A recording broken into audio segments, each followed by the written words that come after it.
35 strikes, 115 people dead, all in the Caribbean, all in the past few months, all carried out by American forces. You likely haven't heard about it, have you? On January 8, 2026, Donald Trump told Fox News that the United States was going to begin targeting land in relation to the cartels. He claimed the US has intercepted 97% of drugs entering by sea. But here's what he isn't telling you. We've already been engaged in military operations for months, and Mexico is now on the front lines. The timeline matters, the details matter, and much of it has been buried under routine headlines about border security. In December 2025, Trump designated fentanyl as a weapon of mass destruction, not just a controlled substance. Consider what that language implies, what it legally and militarily justifies. From late December through January, there were 35 confirmed strikes on alleged drug vessels in the Caribbean. The New York Times confirmed these operations. At least 115 individuals were killed. No arrests, no trials, just targeted strikes. On January 4, 2026, Delta Force executed a raid on a compound in Caracas, Venezuela, capturing Nicolas Maduro and his wife, Celia Flores. Venezuelan authorities reported that over 100 people died during the raid. Trump then transported them to New York to face narcotics trafficking charges. Just 4 days later, on January 8th, Trump appeared on Fox News and stated explicitly to Sean Hannity, "We are going to start now hitting land with regard to the cartels. The cartels are running Mexico." That's a 4-day gap between apprehending a foreign head of state and threatening military action against the United States' largest trading partner. Now consider the core question: does this actually halt fentanyl? We can test this using Trump's own numbers. He claims 97% of drugs transported by sea have been intercepted. Let's assume that's accurate, though there is no independent verification. Even if it were true, the CDC's preliminary data indicates roughly 76,500 overdose deaths in the 12-month period ending April 2025. That's actually a 25% decrease from the previous year, not an increase. Yet Trump claimed in the same interview that cartels kill between 250,000 and 300,000 Americans annually. That is 4 times higher than reality. Why inflate the numbers so dramatically? Because the data alone does not justify what he is preparing to do. The truth is, Mexican cartels don't actually cultivate fentanyl themselves. They synthesize it using chemical precursors primarily sourced from China. Strike every cartel lab in Mexico tomorrow, and the precursors can still be shipped to Colombia, Guatemala, or directly to US-based criminal networks. This has occurred before. Operation Condor in the 1970s moved marijuana cultivation from Mexico to Colombia. The Merida initiative, costing US taxpayers $3.5 billion since 2008, fragmented major cartels into roughly 400 smaller, often more violent organizations. Eduardo Guerrero of Lantier Intelligence monitors these groups, and his research shows that fragmentation didn't reduce drug flow, it increased violence. So if military strikes don't stop drugs, what do they accomplish? Look at Venezuela. That operation wasn't truly about Maduro being a drug trafficker, it was about setting a precedent. In February 2025, Trump designated 6 Mexican cartels as foreign terrorist organizations. Mexico immediately protested, claiming it threatened their sovereignty and could serve as a pretext for military intervention. In August 2025, Trump signed a directive authorizing the US military to target drug cartels and other groups labeled as foreign terrorist organizations. There was no congressional approval, just an executive order. By January 2026, he had invoked this authority to raid Venezuela and capture its president. The pattern is unmistakable. Designate, authorize, strike. Mexico's Sinaloa and Jalisco New Generation cartels are already on the Foreign Terrorist Organization list. Trump has signed orders authorizing military action against FTOs. Mexico's President, Claudia Sheinbaum, understands the stakes. That is why her January 9th statement was carefully worded. She stated that she had asked her Foreign Minister Juan Ramon Duente to contact the U.S. Secretary of State and, if necessary, speak with President Trump to strengthen coordination. Read carefully. She didn't say, "Don't you dare." She said, "Let's negotiate before this escalates." That's the phrasing of a leader who knows they are negotiating from a position of weakness, and she is vulnerable.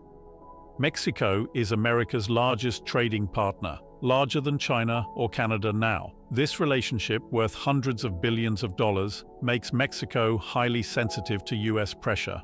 Trump knows this. In November 2025, when asked about the possibility of strikes in Mexico, he said, "Okay with me, whatever we have to do to stop drugs."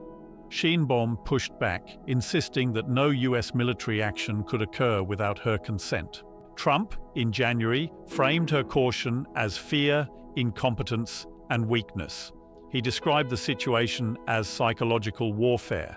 Meanwhile, Sheinbaum has proposed constitutional reforms designed to prevent unauthorized foreign military operations. She is explicitly trying to prevent Venezuela-style actions on Mexican soil. However, there is a complication.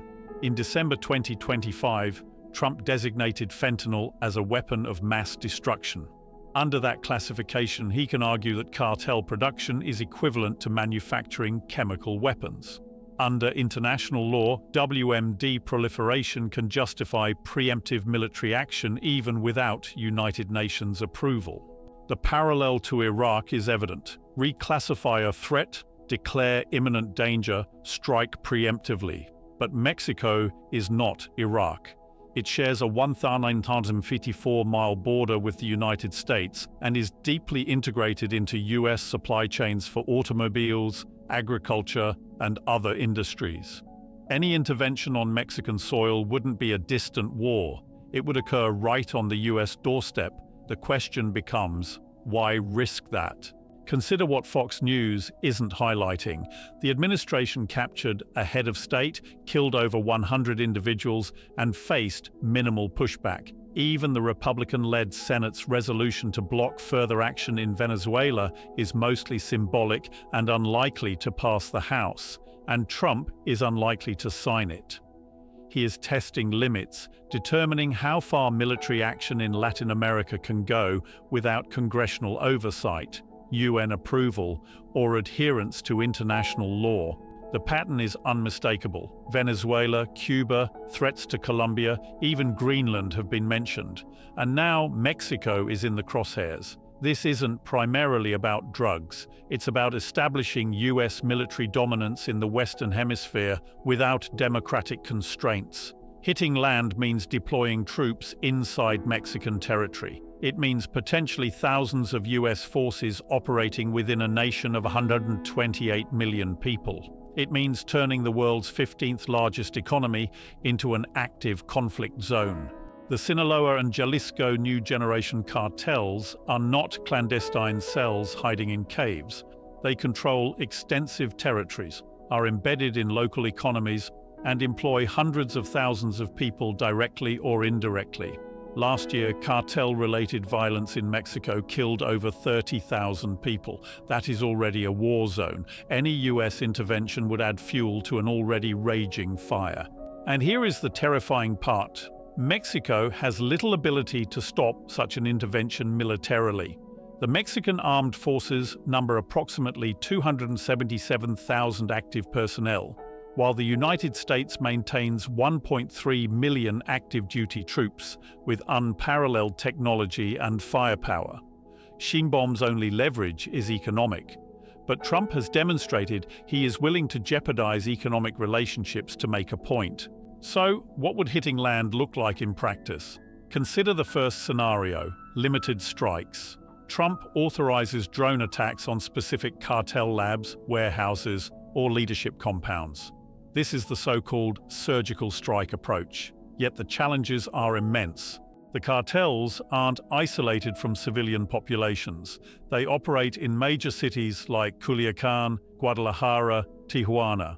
A drone strike on a cartel compound in a densely populated area guarantees civilian casualties. When civilians die, you create martyrs, you create propaganda for recruitment, you turn communities that might have tolerated American pressure into active resistors. The second scenario is ground operations. US special forces deployed to support the Mexican military in targeting cartels. This follows classic Vietnam logic. Advisors become combatants. Small deployments evolve into large-scale occupations. Unlike Afghanistan or Iraq, Mexico shares a border with the United States. Instability doesn't stay there, it crosses over.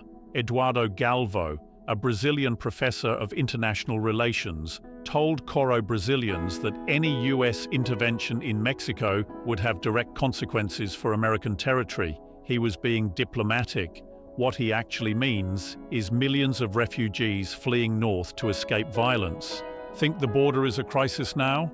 Wait until American military action in Mexico triggers a humanitarian catastrophe that sends waves of displaced people toward the US border. The third scenario is escalation, and it's the one no one wants to discuss. Mexican cartels have connections to Chinese chemical manufacturers supplying precursors. They maintain relationships with Colombian producers. They have billions in cash and extensive weaponry. What happens if cartels decide resistance is worth it? Not conventional warfare, they would lose. But asymmetric tactics, bombings, targeted assassinations, attacks on American infrastructure near the border are very real possibilities. Brenda Estan, a geopolitics professor at Mexico's IPADI Business School, wrote in Reformer newspaper that the Venezuela raid demonstrated the United States acting as a power establishing order in its immediate neighborhood. That is empire language. Empires always provoke resistance. Now consider what this means for everyday Americans. Mexico is the United States' top trade partner. We import $475.6 billion in goods annually: cars, electronics, food, medical devices. Supply chains run directly through Mexico. Automotive parts made in Querétaro are assembled into cars in Michigan. Avocados from Michoacán show up in grocery stores across the US. Tequila from Jalisco, a known cartel stronghold, flows to American markets. Military strikes destabilize those supply chains. Factories halt production. Trade routes become unsafe. Insurance costs skyrocket. Who ultimately pays? You do, at the grocery store, car dealership, every point of consumption. Inflation is influenced not only by Federal Reserve policy, but also by disrupted supply chains. Migration is another critical consequence. Mexico currently cooperates with the United States to manage Central American migration, detaining, deporting, and controlling flow. That cooperation vanishes the moment US missiles hit Mexican territory. Sheinbaum has been clear. Cooperation, yes. Subordination and intervention, no. Military strikes are subordination. Once they occur, Mexican cooperation ends. Without it, every migrant from Honduras, Guatemala, El Salvador, Nicaragua heads north unimpeded.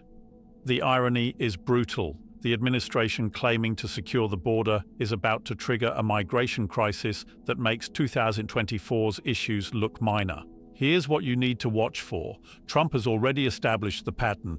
Designate the threat, sign the authorization, execute the strike. He followed it in Venezuela.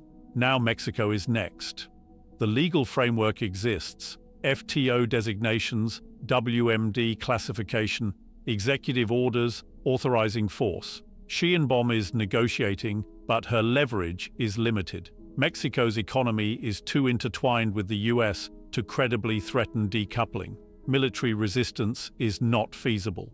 Indicators of impending action are observable. Watch for reports of US military exercises near the Mexican border. Note any increase in drone surveillance flights. Listen for Pentagon rhetoric targeting cartel infrastructure. When these signs appear, strikes are not far behind. Once strikes commence, track 3 key metrics. 1. Casualty numbers, not sanitized Pentagon figures, but data from Mexican news outlets, hospitals, morgues. 2. Migration flows, ICE detention numbers, asylum requests, and activity in humanitarian corridors. 3. Economic indicators, including the peso-dollar exchange rate, Mexican stock market volatility, and disruptions to American industries dependent on Mexican production. These metrics reveal the actual cost of turning a major trading partner into a conflict zone. Trump repeatedly claims the cartels run Mexico. What he omits is that US intervention will exponentially worsen that reality.